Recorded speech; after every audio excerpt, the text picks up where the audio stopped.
مورخین کہتے ہیں کہ یہ نوح علیہ السلام کے بیٹے سام کے نام پہ اس کا نام شام رکھا گیا اس کی نسبت سے۔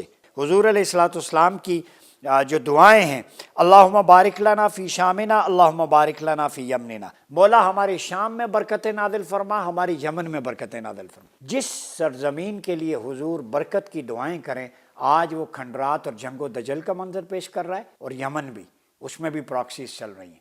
کو خدا کا خوف کریں۔ عالم اسلام کے لیڈر صرف یہ حدیث اگر سامنے رکھ لیں، اللہم بارک لنا فی یمننا، اللہم بارک لنا فی یمن، دیکھو دست اقدس مصطفیٰ کریم کا اٹھا ہے کس کے حق میں؟ شام اور یمن کے حق میں۔ تو جن کے حق میں حضور برکت کی دعائیں کریں، ان کو تو امت کو پہلے پروٹیکٹ کرنا چاہیے۔ حضور نے یہاں برکت کی دعا کی، ہم ان کا ساتھ دیں۔ آپ بجائے ساتھ دینے کے اکیلا چھوڑ دیا یا پراکسیز مسلط کر دی۔